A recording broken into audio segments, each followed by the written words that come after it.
are talking about a serious topic and a topic that's been, you know,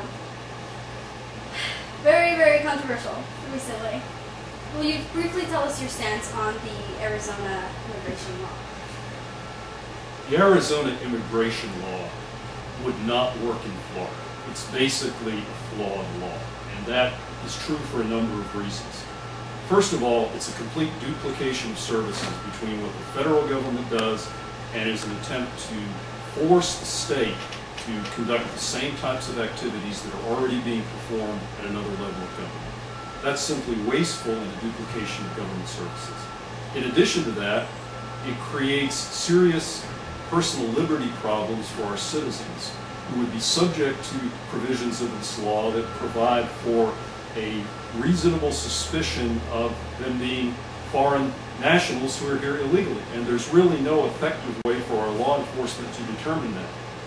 Additionally, it places our law enforcement personnel in a very difficult position for enforcement and creates a near impossibility for our prosecutors to prosecute. The end result of the Arizona law is a jail term of 20 to 30 days for people who are found guilty, if they can ever find someone who's actually guilty of this alleged crime. And that's going to be no solution to any problem that Arizona has, and certainly not a solution for Florida.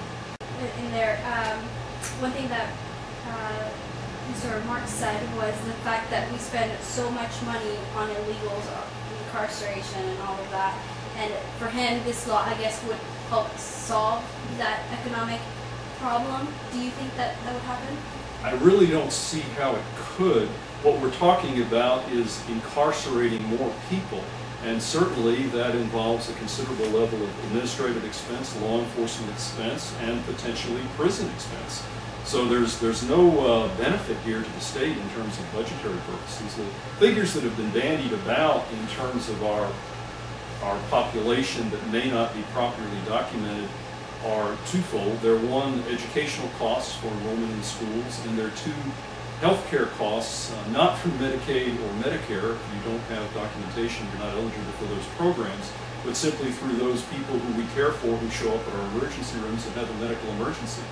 It's going to be very difficult to change either of those things. I don't think we want to penalize children, regardless of where they're from, and denying people who are seriously ill medical care is going to be a pretty tough decision for our emergency room personnel to make.